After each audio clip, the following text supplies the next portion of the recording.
The first resource that we want to share is by Wayne Grudem. And I actually heard him speaking on a podcast a long time ago, and he was talking about a different topic, but it led me to finding this resource.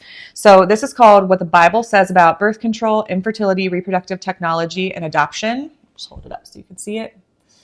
And so this is actually a part of a series that he created to help equip Christians with biblical answers to common ethical dilemmas. So he has you can see this is tiny, like a lot of these little books that you can read about those different ethical dilemmas. And he sets up in this book 3 moral principles to consider when you're considering different reproductive technology, so treatments that you would pursue through infertility. And so I wanted to share those 3 principles because I felt like they're very biblical. And so it's just a good starting point for evaluating any treatment, really, not just IVF, but any fertility treatment. Yeah. So number 1 is that modern medicine in general is morally good. So that's his first principle that he begins with. 2 is we should treat the unborn child as a human person from the moment of conception. And then 3 is that God intends that a child should be conceived by and born to a man and woman who are married to each other. So basically what he does in this book is he goes through and evaluates all these different treatments based on those 3 principles and says basically if it aligns with those principles, it's morally acceptable. If it doesn't align with those principles, it would not be considered morally acceptable.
Our second resource that we want to talk about is Walking Through Infertility by Matthew Arbo.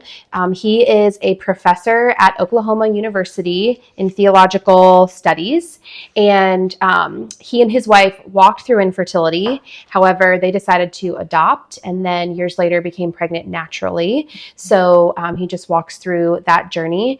And one of the quotes that we wanted to share from this book was, I want also to exhort infertile couples not to allow the desire for biological children to supersede all other biblical, theological, or ethical considerations. And I feel like that really is a starting point. Definitely. Okay, am I open to saying, yes, I'm not going to let my desire to have a baby supersede everything else. Like I am going to ask questions. I am going to think through these decisions biblically. Yeah. And that, I felt like that quote just really summarized that idea. Like we have to come at it from that perspective as Christians, like being open. Yes. And not being so set on like, whatever it takes, I'll do it. And that takes a reflectiveness in your faith to say, like, is my faith circumstantial? Because we're going to walk through a lot of things in life, not just infertility, where we're presented with options that we have to decide which route we're going to take. And we have to know, is our faith grounded? Is our foundation strong? So the third resource that we would like to share is Fearfully and Wonderfully Made, and this is by Dr. Megan Best. So she is actually a medical doctor and a bioethicist. This one is written like a textbook, really.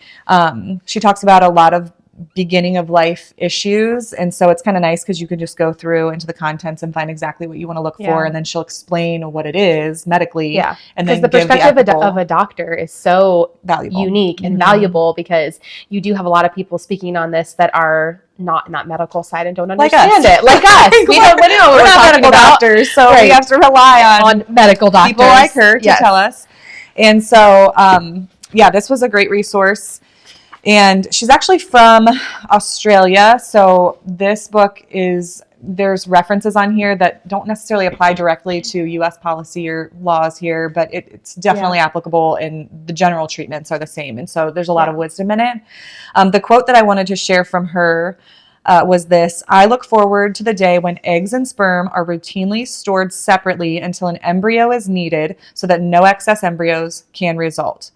Which, again, we're no medical doctors, but I think we would both say this was the approach that the more that we've learned is that we would want or would have pursued the idea of not making all these embryos, but just doing the one egg retrieval because it's so physically taxing. It's so expensive. Do it one time, get as many eggs as you can, and freeze those eggs instead of fertilizing all of them and having all these embryos. And she does talk about that, and that's ultimately what she would like to see happen in general in the industry, instead of freezing so many embryos.